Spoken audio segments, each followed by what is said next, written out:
Hello, Carl again from selfsufficienthub.com. Hope you're all well. This current pandemic has given me the gift of lots more time at home. Now I know it's not a gift for everyone, and I hope you're all coping, and I hope everyone's looking for some positives they can take out of it. I'm here in what will ultimately be a edible forest. In permaculture it would be called a food forest, and I am certainly using a lot of permaculture principles in this part of the garden. So all up through here I've planted several different trees, all edible. Hopefully I'll be here to enjoy it, but if not, if we end up living somewhere else by the time it's all fully developed, then hopefully it'll be a fantastic edible space for someone else to enjoy.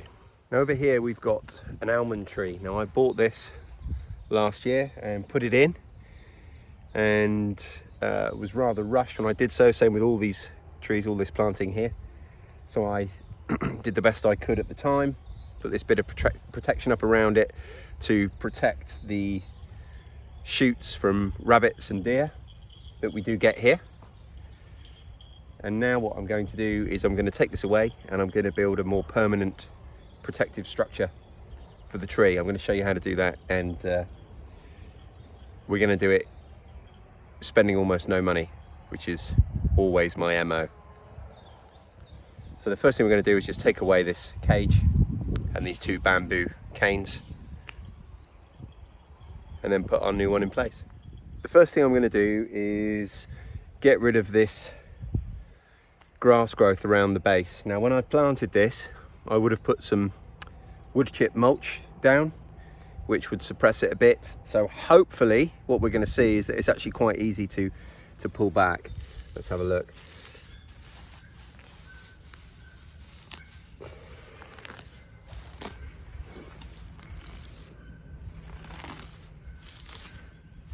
So as you can see, that the grass that's growing near the base is actually pretty easy to pull up because it's just rooted itself in the mulch there. And then a lot of this is actually just bending over from outside the base. So as you can see down here, the wood chip mulch that I put down before, a lot of it's rotten down now, but it certainly did its job for me. So now what we're going to do is, because I want to be able to mow the rest of this grass at least for the next year or two, we're going to increase this area of mulch. We're going to cage the tree off to protect it, and we're going to have the mulch actually come out past the tree. I'll show you down here one that I've already done. I can effectively come around the outside with the mower, and you see another one there. I can mow the lawn around the tree and not have to worry about getting up, snagging the lawnmower against the wire or whatever else. So, like I say, the next thing we're going to do is we're going to remulch that. But to do that, we're going to place, you could use cardboard, or I'm going to use these paper sacks. They're quite solid paper, quite thick paper. They're for flour. So we live next door to a bakery. This is waste from the bakery, the bags they get their flour in. We've got, unlimited access to those. So we've been putting these down around the base of every tree. These go underneath the mulch, and what they do is, again, they just act as a weed prevention layer. They're like a weed-proof membrane like you'd buy in B&Q or the garden centre, but they're biodegradable. So for me, so much better to use. So we're going to put this down next around the base of the tree. So there you go, there's our paper weed-proof membrane. And then the next thing we're going to do is we're going to put some wood chip on top, which I've got here.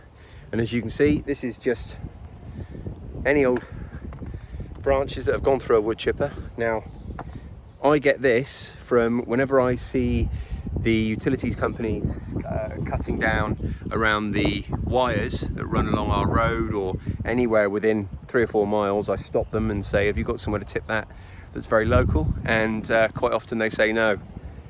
And I say, well, come and tip it at my house, please. So I've always got a big pile of this, and it makes great mulch. I use it not only for this, but also on our vegetable beds for our mulch. And we're just going to put that now around the base of the tree and feather it out a bit at the edges. So here's the wood chip. What we're going to do is we're just going to pull it away from the very base of our tree there, because what we don't want is the portion of the tree that's growing above ground to suddenly be below ground and start succumbing to rot and disease. But everywhere else it can come up nice and high, and again this is going to act as a weed suppressant. The next job is we're going to put our 3 stakes in. Now I'm actually using shop bought stakes, which I wouldn't usually, but due to the pandemic there aren't many people doing fencing at the moment. But what I would normally do is I would speak to a fencing contractor near you, and if you think about it, if they're coming to do a field like our neighbour's field here and replace the fencing, they're going to be pulling out a couple of 100 posts and replacing a couple of 100 posts, and chances are from those couple of 100 posts there's going to be 20, 30 or more that they can't leave there because they're charging for a new fence. But realistically there's not a great deal wrong with them. They're not going to last as long as brand new ones, obviously, but for our purposes they're more than sufficient, and that's how I would normally do this. So I've had to buy my posts, which I can live with, but obviously I'd rather not have. But these are only £3 each, so not a tremendous cost. So we're going to put this around the tree here, and then we're going to wrap it with our fencing. Now I'm just using stock fencing. Again, this is leftovers, so you should really contact your local fencing contractors, because when they fence they have remnants like this, just like a carpet wholesaler will have remnants every day of the week that they've got to pay to dispose of. So I don't charge for disposing of it for them. I just grab it when it's available, and I've got a little store over there in the wood, just a little pile of bits and bobs like this for exactly this job. So that's cost me nothing. So I'm going to drive the posts in now, and then we'll put the wire around. So I've driven the posts in. It's just with a post whacker, and they're down to, I don't know, maybe a foot, maybe a bit less. It's not vital that they're in a massive way, because they're forming a triangle, and I've put these bits of timber across, just fix them with a screw so that it's fairly well braced, so it's quite strong enough. I don't need to worry about them going too far into the ground. And next job is to put the stock fence wire around. So we're going to do that just by stapling one end, top and bottom, pulling it round, and then I'm going to use the ends of the wire to attach it to itself. You can do this whole thing with just 2 staples. So that's the next step. I've actually managed to do it without using any staples at all. So I just bend the end round here, and then move to the next one, bend that round, move to the next one, bend that round, and then just here I take the loose end off the first bit, and I thread it through the piece of fence that's come round, and then bend it back on itself. Obviously it's a bit easier with 2 hands, but bend it back on itself like that. And I'm going to do that with every joint, every spare piece, and then that will hold it all nice and tight. Obviously it's a bit tricky with one hand, so I'll get on and do that, and then I'll show you the finished product. So all we're going to do now is basically we're going to do that, and then we're going to introduce a bit more mulch.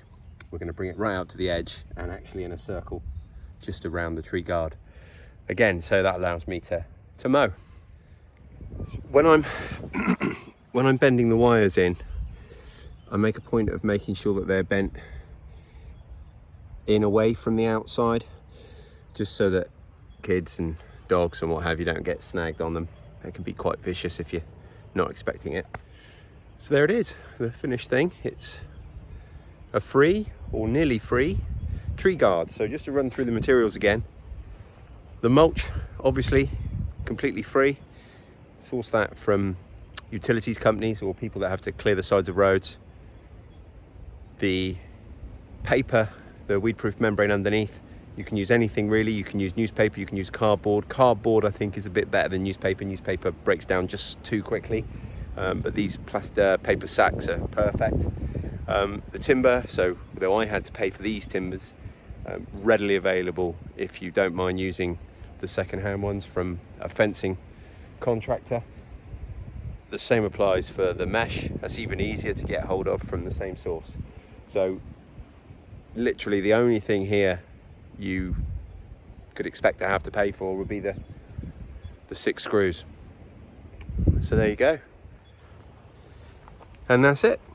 So until next time, look after yourselves, stay safe, stay positive, and look after your families. See you on the next one. If you find these videos valuable, there's several ways you can support them. The easiest are just to like it, subscribe to our channel, or leave a comment down below, or even better, do all three. And other than that, if you can find a way of sharing it, introducing it to someone new, that's great for us. I also wanted to quickly mention that there's now a Self-Sufficient Hub podcast. It's currently daily. It probably won't stay that way, but I'm trying to build a catalogue of content online, and then it will probably become either weekly or bi-weekly. But that's available now, depending on your podcast host. It's coming to Apple Podcasts in the next day or two. If it's not already there, it's already available on many of the podcast clients. So have a look. It's called Self-Sufficient Hub, and hopefully you enjoy the content there as well. Thanks for watching. Cheers.